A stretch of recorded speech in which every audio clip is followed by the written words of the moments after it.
Bună ziua! Sunt Raluca Pache, fondatoarea brandului PJ Shoes. Producem încălțăminte pentru copii de 15 ani de zile pe piața românească și nu numai. Iar în această zi l-am invitat pe domnul dr. Mihai Avram, aici la noi în showroom, în București, pentru a discuta despre un subiect extrem de important. Un subiect despre care nu se discută foarte mult, și anume sănătatea piciorușelor în dezvoltare. Chiar dacă cineva ar vrea să afle mai multe informații despre această temă, nici nu cred că există prea multe canale de documentare pentru părinți. Și orice informație se vehiculează pe canalele de social media, pe diferitele conturi de Instagram, TikTok, Facebook, în parcuri. Sunt informații de cele mai multe ori contradictorii, neoficiale și contradictorii. De aceea noi ne-am gândit să vă invităm la noi și să purtăm o discuție cu un specialist. CV-ul dumneavoastră este impresionant. O să menționez câteva lucruri. Sunteți absolvent al Universității de Medicină și Farmacie Carol Davila din București, cu o specializare în kinetoterapie și reeducare neuropsihomotorie. Ați urmat diferite cursuri, nenumărate cursuri de perfecționare, o să menționăm câteva. Curs de recuperare robotică, analiza mișcării, recuperare funcțională și posturologie al Centrului Național Clinic de Recuperare Neuropsihomotorie dr. Nicolae Robănescu din București, un curs de terapia 3D a scoliozei. Ați obținut premiul întâi în cadrul concursului național de medicină fizică, de recuperare și balneologie, cu participare internațională. Ați obținut statutul de laureat Gold, care este cel mai înalt statut, în cadrul proiectului Șoimii Sănătății de anul trecut. Felicitări! Vă mulțumesc! Wow. S-a muncit mult și în continuare se muncește. Salut inițiativa dumneavoastră pentru a face acest podcast material, mai ales când vine vorba de importanța micuților noștri, pacienți, dar și copii, că și dumneavoastră sunteți mamă și eu sunt tată de 3 copii, 3 băieți. Și este un challenge pentru fiecare părinte în parte, fie că e cu 1, fie că e cu 2 sau cu 3. Și când vine vorba despre sănătatea celor mici încă din stadiile timpurii ale acestora, sigur că trebuie să acordăm o importanță deosebită și dacă se poate să venim și noi cu ceva în plus. Nu vrem să creăm disensiuni sau să-l tulburăm și mai rău ascultătorii noștri, părinții, ci pur și simplu le arătăm o nouă perspectivă asupra acestor abordări multidisciplinare, dacă putem să le spunem așa, a anumitor afecțiuni. Cum ar fi subiectul pe care vreți astăzi să discutăm, talvalgul. Una dintre cele mai comune. Sau talus valgus, cum talus valgus, auzim mulți părinți care, De menționat este, aș vrea mai întâi să începem puțin tot cu dumneavoastră, că se pare că centrul universului noastră profesional sunt copiii, este kinetoterapia pediatrică. Există vreun motiv pentru care v-ați axat pe acest domeniu? Sigur că da. Totul a început acum 15, dacă nu 17 ani.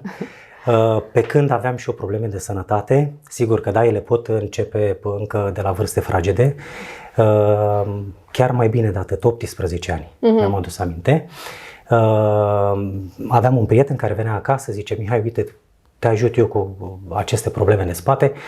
Gheorghe Ionuț, un prieten foarte bun, și făcea masaj reflexogen în talpă pentru combaterea acestor dureri. Și pe atunci știu că eram cu bacul, în perioada bacului, eram sigur că o să le iau, ceea ce s-a și întâmplat, și povesteam, în timpul ăsta noi vorbeam și zic: uite, sosul, știu prietenii, sosul îi zicem noi, zic, știi, urmează să dau bacul la mate, o să-l iau și aș vrea să dau la facultate, dar știi, acum se vorbește foarte mult de IT.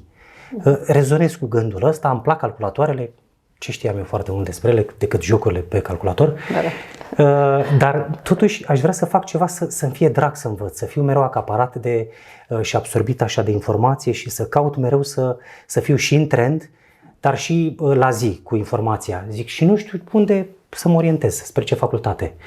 El era atunci în timpul acela la o facultate cu specializarea de kinetoterapie și zice: uite, Mihai, dacă vrei, renunți la ceea ce faci. Pe atunci aveam să Un alt zicem plan. business, Da, să da. zicem business, un mic Ok. business, renunți la tot ce faci în prezent, vii cu mine la vară, mergem în Mamaia, dacă vrei și crezi că îți place să faci masaj, uite, te învăț eu și te duci și la un curs, faci un curs și așa, te întorci în toamnă și dai la facultatea la care sunt eu în prezent și mâine pe mine ajungi să lucrezi cu copii. Și m-am ridicat în așezat și zic că, Soso, să știi că asta o să fac. Wow. Deci am rezonat când, parcă mi-a citit gândurile sau eu n-aveam gândurile pe atunci, Da. gândurile acestea. V-a Dar când transmis? mi-a zis, cred că mi-a transmis ceva, adică Da, eu mă un vedeam mesaj. făcând lucrul acesta. Incredibil, da. Da, și asta s-a întâmplat, asta am făcut în prezent. Și el este uimit că mai discutăm, mai vorbim și îmi spune, Mihai, îți aduce aminte acum 15, 17, 18 ani când vorbeam despre asta și zic da. Zic, e incredibil cum lucrează Dumnezeu prin oameni. Da, da, prin Dacă mesaje. putem spune așa, da. Și în prezent asta fac și o fac cu drag și văd Vă că oferă v-ați luat satisfacția, notițe, da, da. văd că v-ați luat notițe, da, destul de multe și sunt sigur că mai am încă multe de aflat. Oh, cu siguranță. Da, da, da. Da.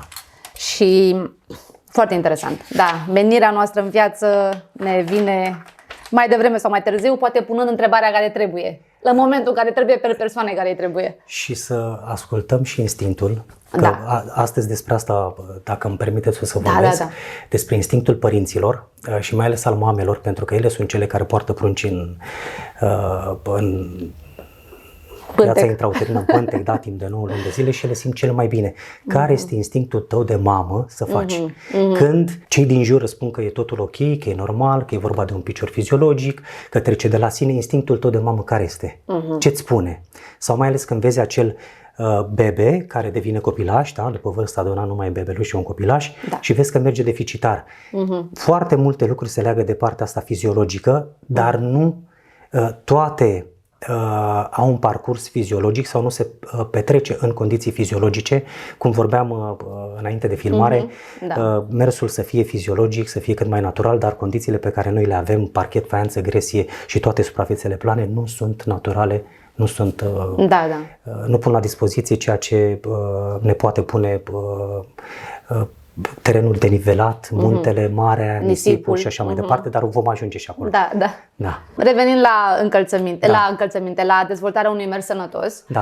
Ați spune că dezvoltarea unui mers sănătos începe dinainte chiar ca juniorul să se ridice în picioare? Sigur că da. Sigur că da. Sunt momente, de exemplu, în care chiar din maternitate li se sugerează părinților să contacteze sfatul unui kinetoterapeut, Da. din cauza poate a poziției pe care se află în uter, din cauza poate unei nașteri mai dificile, din cauza poate unui cod genetic. În ultima perioadă, da. În ultimul an. Și se întâmplă din ce în ce mai des și eu știu pentru că am acest feedback din partea părinților, Da. dar până în ultimul an nu s-a petrecut acest lucru. Aha. Cel puțin din informațiile mele sau din pacienții care au ajuns la mine, da, încă din maternitate și cu precădere, să spunem așa, pe partea particulară, cum sunt spitalele private. Ele beneficiază, copiii beneficiază și de o ședință gratuită de evaluare de kinetoterapie în care este prezentat părintelui starea funcțională a copilașului, da, și stadiul de dezvoltare. Și dacă acesta prezintă un deficit, este adus la cunoștință, ceea ce mă bucură, că până acum una nu se întâmplă așa ceva. Da, da, da. Da. Și părintele poate, sigur, poate recurge la tratament sau nu, sau mai poate cere o a doua opinie și în funcție de asta să acționeze sau nu. Dacă, așa cum a spus, instinctul matern simte că ar fi o problemă sau că ar trebui să o ia pe anumit drum, când ar fi cel mai indicat să vă contacteze și când ar fi cel mai indicat să și înceapă tratamentul? Cât mai timpuriu posibil. Kinetoterapia, eu am și o experiență clinică, din cât ați menționat și dumneavoastră, din primele zile de viață. Wow. Deci nimic nu dăunează. Tot ce ține de partea kinetoterapică nu poate să dăuneze nou-născutului. Am înțeles. Deloc, ba din contră. Citeam într-un articol kinetoterapia mai era numită și baby fitness. Că baby fitness-ul ajută, da, ajută micuții pacienți să se apropie și să interacționeze mult mai bine cu părinții, cu mama. De ce?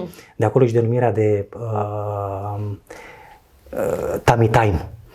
Când noi ținem copilașul în tummy time și mămica este învățată să-și poarte bebelușul pe pântece în tummy time, practic toți receptorii de la nivelul pielii noastre, articulațiilor mușchilor, ajută micuțul să-și dea seama cam cât este el așa în proporțional, că eu sunt de aici până aici, că nu știe el că astea sunt mânuțele, astea sunt piciorușele, dar îl ajută să interacționeze mult mai bine cu mama. E ca o strângere în brațe de complezență sau o strângere în brațe fermă. Noi simțim când cineva ne strânge cu drag și ne apreciază, așa și cu copilașul. Parcurgând aceste ședințe de kinetoterapie sau având parte de această stimulare încă din stadiile precoce ale dezvoltării sale, îl ajută pe de o parte să interacționeze mai bine cu mămica, pe de altă parte învață și pe mămică terapeutul cum să îl poarte pe acesta, cum să-l ridice, cum să-l țină în brațe, eventual cum să postureze, pentru că și asta este important, sigur că da. Și în esență e un lucru bun. Deci cât mai devreme posibil. Nu poate să dăuneze. Am înțeles. Da.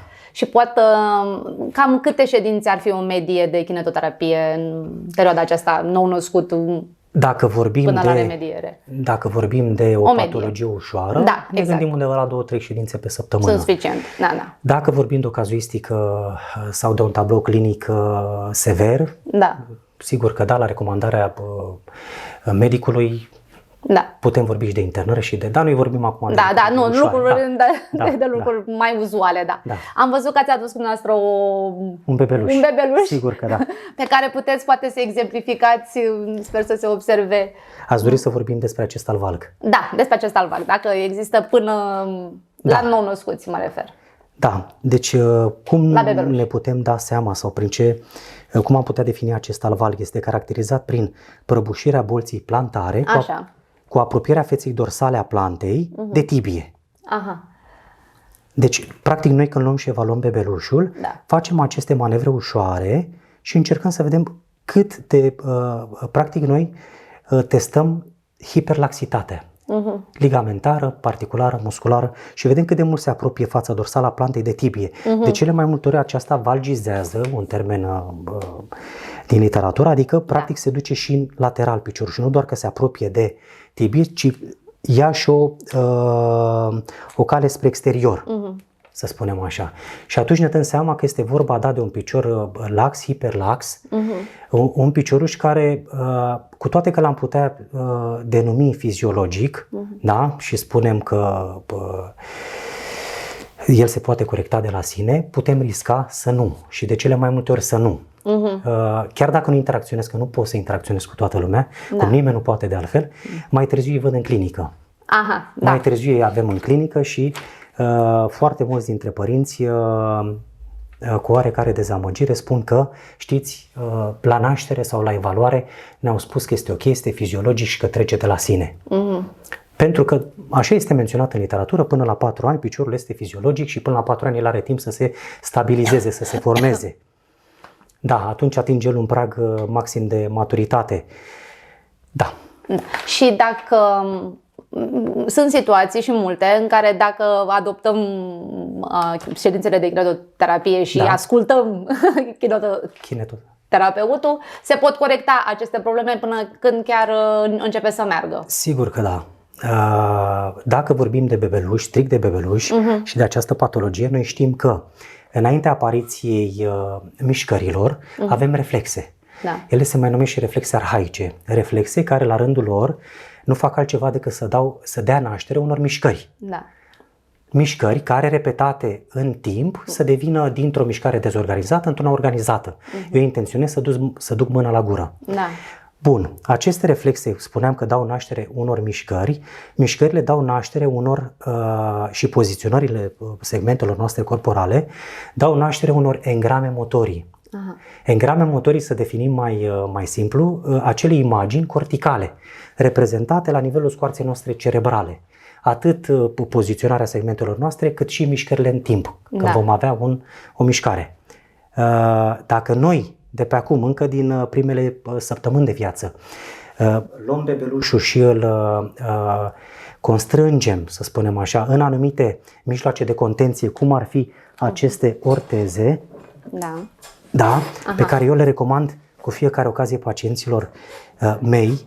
Sigur că da, ele nu sunt ușor de achiziționat, pentru că o pereche de orteze de genul acesta sare puțin peste 1000 de lei. Dar cu ce liniștesc eu pe pacienții mei este că le zic că, știți, faceți o investiție, dar este o investiție pe un an minim. Într-un an și un an jumate. Da. Această orteză are rolul de a menține piciorușul micuțului într-o poziție hipercorectivă. Și acum vorbim strict de talvalg, pentru că aceasta este o orteză pentru această afecțiune de talvalg. În alte afecțiuni, ele pot diferi forma lor și da. Și le recomand aceste orteze. Piciorușul este dus într-o poziție de corecție și cel mic nu mai poate să-l valgizeze, adică să-l ducă spre extern. Dacă el în viața intrauterină a fost supraponderal, a fost un copilaj mare, uterul mamei a fost mic, picioarele acestuia au fost încrucișate, de aici și deviația de talvalg, sau lipsa, vorbim de cauze acum, lipsa vitaminei D în viața intrauterină și mama spune, păi da, știți, ați luat, dar nu s-a asimilat la cel mic. Sau n-ați avut carență de vitamina D, dar nici n-ați transmis mai departe și un alt factor ar fi că vitamina D pe care noi o asimilăm nu mai e cea de bună calitate de altă dată, pentru că poluarea își face simțită prezența și nu captăm atâta vitamina D naturală cât ar trebui, pe cât ar trebui.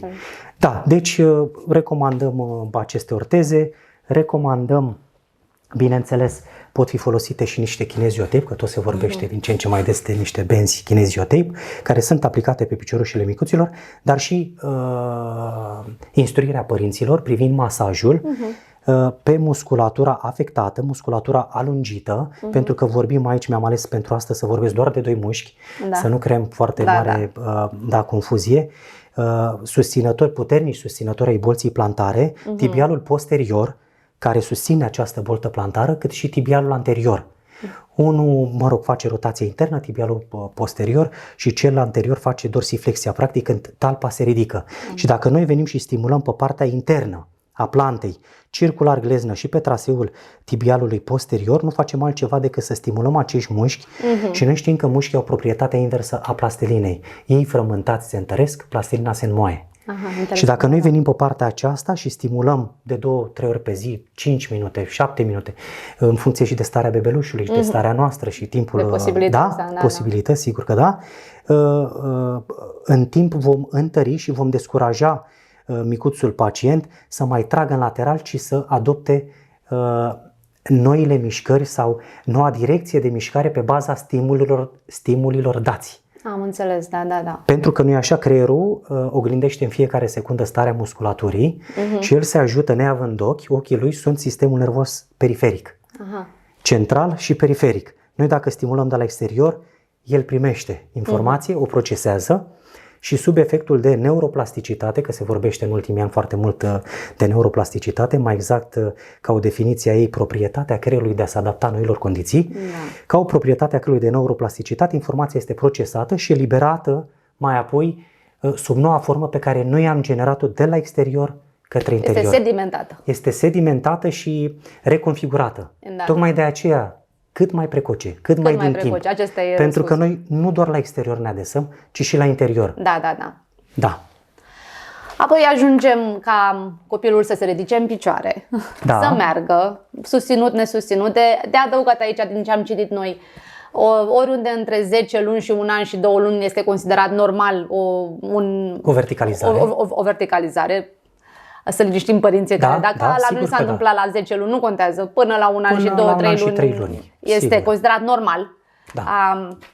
Odată ce se ridică în picioare, considerați că încălțămintea poate să ajute într-un mod pozitiv remedierii acestor probleme? Sigur că alături de kinetoterapie? Sigur că da, iată am ajuns și la încălțăminte. Da. Sigur că da, tocmai vorbeam de neuroplasticitate, tocmai vorbeam de mijloace de contenție. Dacă noi în tot acest parcurs am câștigat tonus muscular, am câștigat un relief al bolții plantare, adică o arcuire a acesteia, pentru că la început ea este aplatizată, este dreaptă. Sau în cazuri fericite, sigur că da, se vede o curbură, deci ea este acolo prezentă încă de la naștere. Noi ne dorim să o menținem.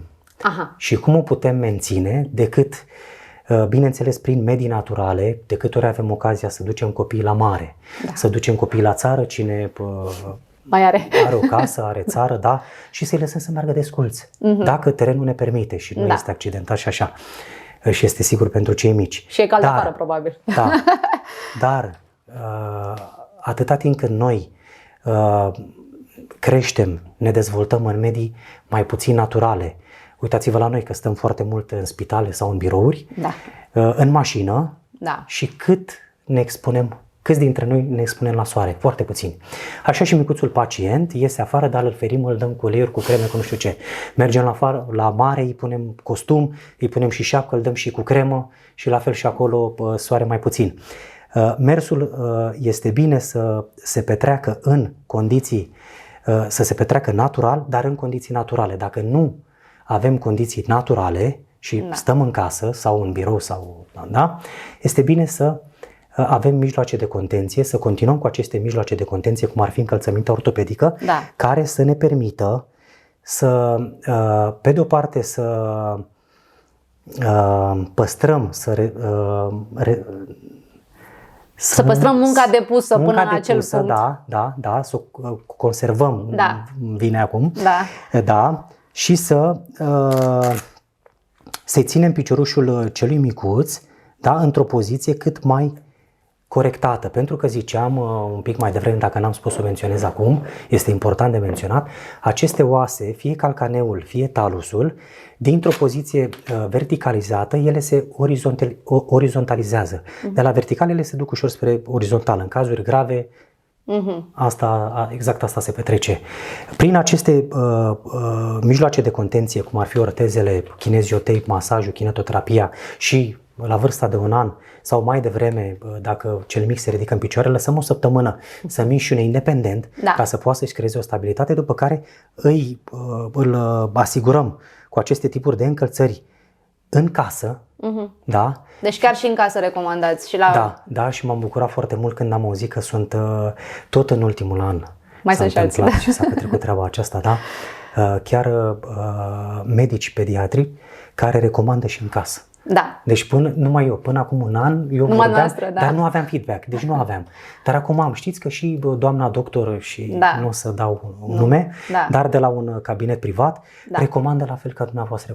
Și un singur caz pe care l-am întâlnit, băiat care provenea dintr-o familie din Japonia, avea încălțăminte în casă, mi-a spus doamna care făcea curățenie și așa, cu un reglaj. Deci eu n-am interacționat direct cu el, dumneavoastră se ducea și la familia aceasta, ci avea un reglaj și mereu venea și făcea ceva de japonezii, încă de acum, deci a lucrat timp de 6 ani, copilul a purtat timp de 6 ani, încă de acum zic eu 6 ani, 7 ani, pentru că e singurul caz pe care vi-l pot menționa, ceea ce m-a bucurat foarte tare că a venit să-mi întărească mie convingerile, pentru că eu recomandam până să știu de acest caz și să-l întâlnesc. Că ei încă de acum 6-7 ani au recurs la aceste proceduri. Deci cum să facem noi, cum să menținem noi piciorușul într-o poziție cât mai corectată, să nu devieze mai mult. Pentru că noi știm că mai târziu se fac presiuni pentru intervenția MOSCA de corectarea acestui talvalc și înseamnă o intervenție chirurgicală, înseamnă... Nu știam. Revenind la încălțăminte, care credeți că ar fi 2, 3, 4, cât credeți noastră, caracteristici esențiale pentru a corecta talvagul, de exemplu? Chiar asta mă gândeam, de ce mai țin sândurița asta în mână și zic, n-am spus tot. Păi, ea să fie din piele, pentru că știm că pielea este elastică, știm că pielea permite piciorului să respire, știm că pielea este, de multe ori conferă o stabilitate piciorului, de cele mai multe ori conferă stabilitate piciorului. Majoritatea recomandă cu talpă moale. Eu recomand cu talpă tare. Recomand cu talpă tare și spun și de ce. Pentru că încălțămintea ortopedică din piele prezintă această denivelare, să zicem așa, la nivel, această pernuță. Susținere plantară. Putem să le zicem susținători plantari. În popor mai găsim și denumirea de talonete. Am discutat subiectul ăsta. Mă rog, talonete vine la nivelul călcâiului, susținători plantari. Ar fi în altă parte, dar pe toată talpa. Și îi rugăm pe părinți să se asigure că această încălțăminte ortopedică pe partea internă, pe partea din interior, prezintă această pernuță, care este ca o denivelare. Pentru că sunt firme producătoare de încălțăminte ortopedică care așa se promovează, dar când te uiți la ei și pui mâna, nu găsești nicio denivelare. Decât o cusătură, de jur împrejur. Și decorativă, probabil. Decorativă, da, așa este. Și sunt și scumpi. Sunteți părinte de 3 copii, da. Contează și prețul, Da. Și cu acest tip de încălțăminte și vara și iarna copilul îl poate purta în casă și afară, bineînțeles, poate opta pentru orice altceva și eu mă bucur că am văzut asta și v-am felicitat pentru lucrul acesta. Varietate. Că părinții îmi spun, da, știți, mi-ați recomandat până acum așa și cea mică s-a făcut mare, pentru că sunt pacienți cu care continui colaborarea. Da. Pentru că o să ajungem și aici, această afecțiune de tal valg poate genera mai târziu scolioză. De aici și colaborarea mea cu ei pe o perioadă îndelungată. Și ziceam de încălțăminte, s-a făcut mare și dorește cu sclipici, și când i-am văzut, chiar v-am felicitat că aveți și cu sclipici, deci puteți îngloba o gamă mai mare. Tradițional, încălțămintea ortopedică care s-a găsit pe piață s-a bazat doar pe atâta, ortopedie, pe această caracteristică. Într-adevăr, noi venim cu, zic eu, și un simț estetic frumos. Venim cu variante, venim în ajutarea nu doar a părinților, dar și a copiilor.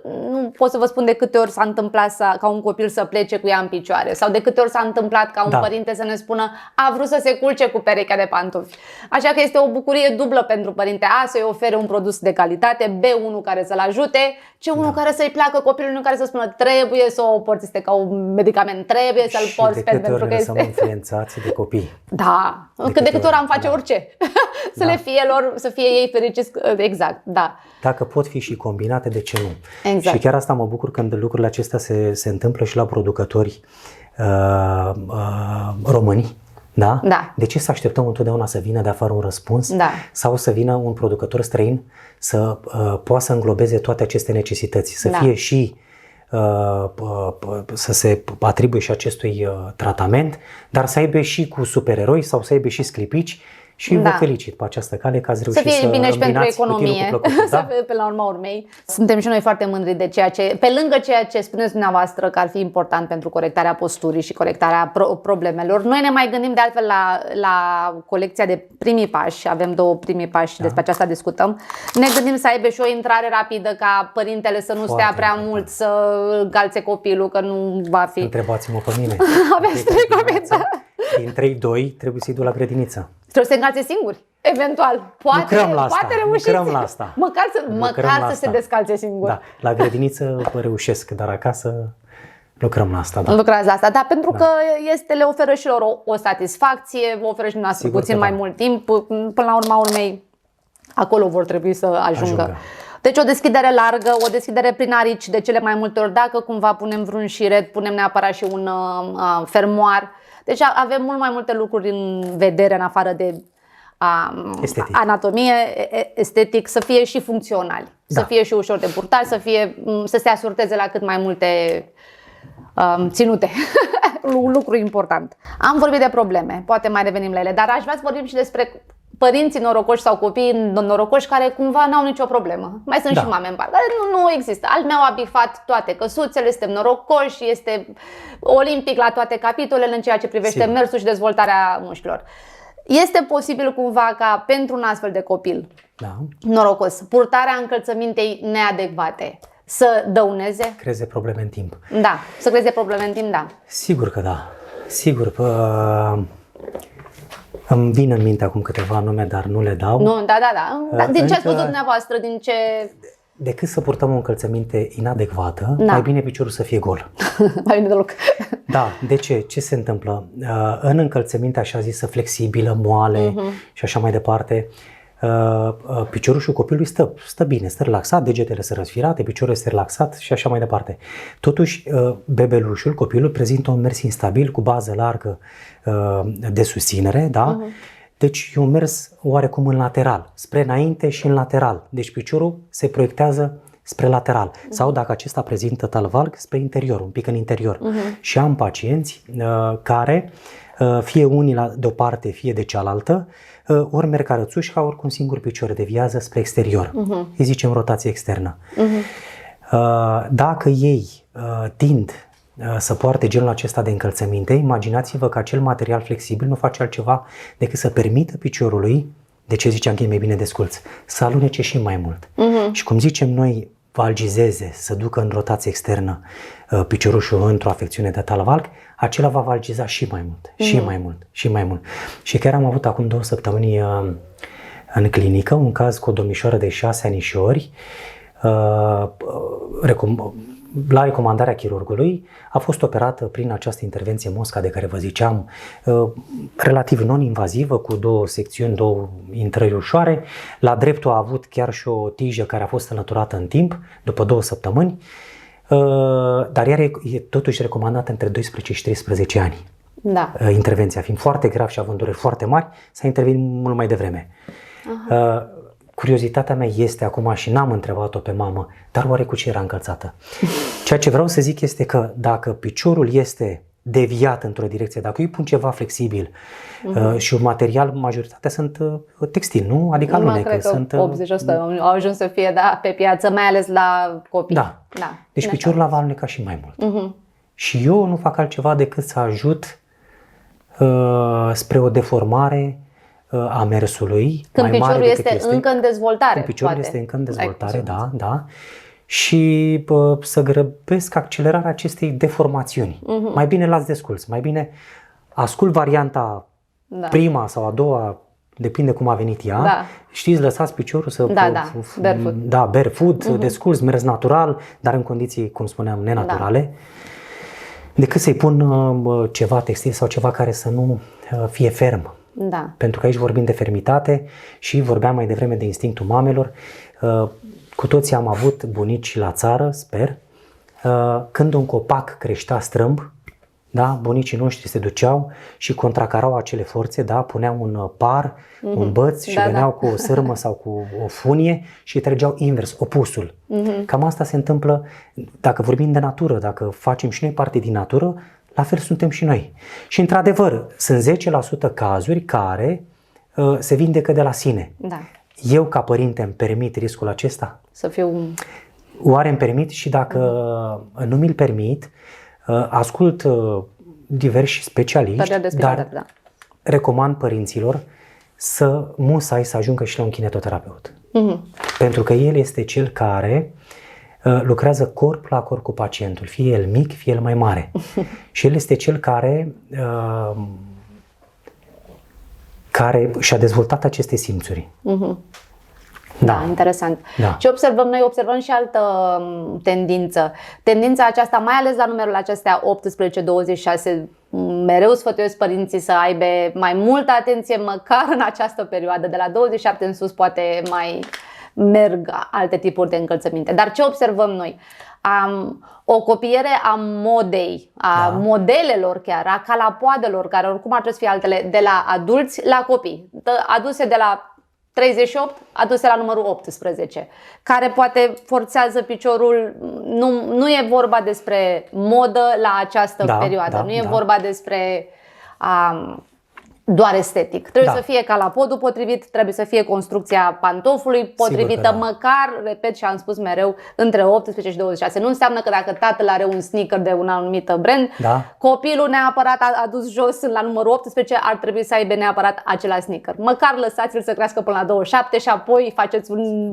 Și chiar dacă vorbim de mijloace de contenție și vorbim de încălțăminte ortopedică, care este menită să constrângă un picior slab, slăbuț sau hiperlax, totuși piciorul, când este așezat în încălțăminte, sandale, pantofiori, ghetuțe și așa mai departe, el trebuie să fie relaxat. Deci nu trebuie să fie strâns, nu trebuie să fie înghesuit. Încălțămintea ortopedică trebuie să aibă rolul doar să mențină calcaneul, glezna și să avem acest mijloc de contenție, această pernoță pe partea internă a bolții. Dar în rest, el să fie liber. Normal, nu trebuie să-l constrângem, sigur că da. Și noi din spatele producției, putem să vă spunem că aceasta se bazează cel mai mult pe calapoade folosite și testate în timp, pe modele făcute și testate în timp. Nu pot să vă spun cât ne-a luat până am ajuns la această sanda minune, o numesc eu. A spus, le recomand multe, dacă mă întreabă le recomand modele, dar a spus cu ochii închiși la 2 noaptea, la 3 noaptea de acum încolo până când o să mai facem nepantofi. Sandaua Mario este perfectă pentru, n-am găsit încă picioruș suficient de lat sau suficient de îngust, n-am găsit încă copilași care să nu meargă perfect cu ele în picioare, de exemplu. Și aici am ajuns și multe este cazul, la multe din modelele noastre este acest caz, dar am ajuns după foarte multe probe, teste, adică nu băgăm nimic în producție, nu punem nimic într-un picioruș pe care nu l-am testat înainte. Paradoxal, un om de succes este un om care a ieșuat mult. Ce spuneați dumneavoastră, după multe încercări. Da. Deci ca să poți să ajungi și până să avem discuția aceasta, vă ziceam că sunt în domeniul ăsta de vreo 12 ani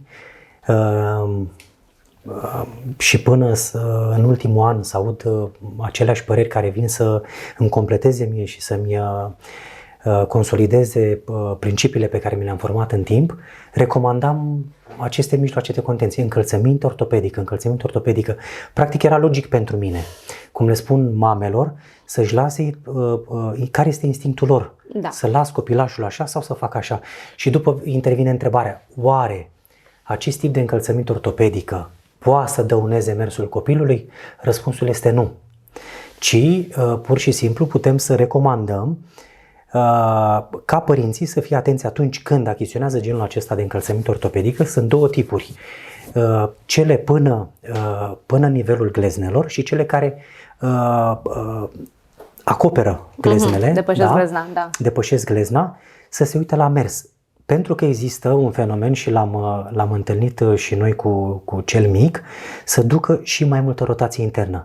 Și atunci am pus o pereche de pantofiori de la fratele mijlociu și am văzut că nu mai duce în rotație internă și că îl ține drept. Dar am continuat cu aceste tipuri de încălțări, numai că lui nu i-a prit peste gleznă, să-i constrângă glezna, mișcările gleznelor. Deci aici pot fi atenți părinții. Care este abordarea cea mai bună pentru copilul lor? Să strângă și glezna ca să poată să o mențină pe loc și într-o poziție. Și asta se vede doar când provezi pantoful și faci câțiva pași. Și face câțiva pași, sigur că da. Ne apropiem ușor spre sfârșit. Am vorbit de canale de informare. Totuși, unde ar putea părinții să se informeze despre... Sau cum ar putea să vă contacteze? Noi o să punem în descriere și site-ul dumneavoastră și datele noastre de contact. Cum ar putea cineva să vă contacteze? Dacă ar avea mai multe întrebări, dacă ar dori o ședință de kineto sau o sesiune de Dacă vor să-mi transmită un mesaj, o pot face și pe pagina personală Radu Mihai Avram, Facebook, sau pe pagina noastră de Kinetoterapie București.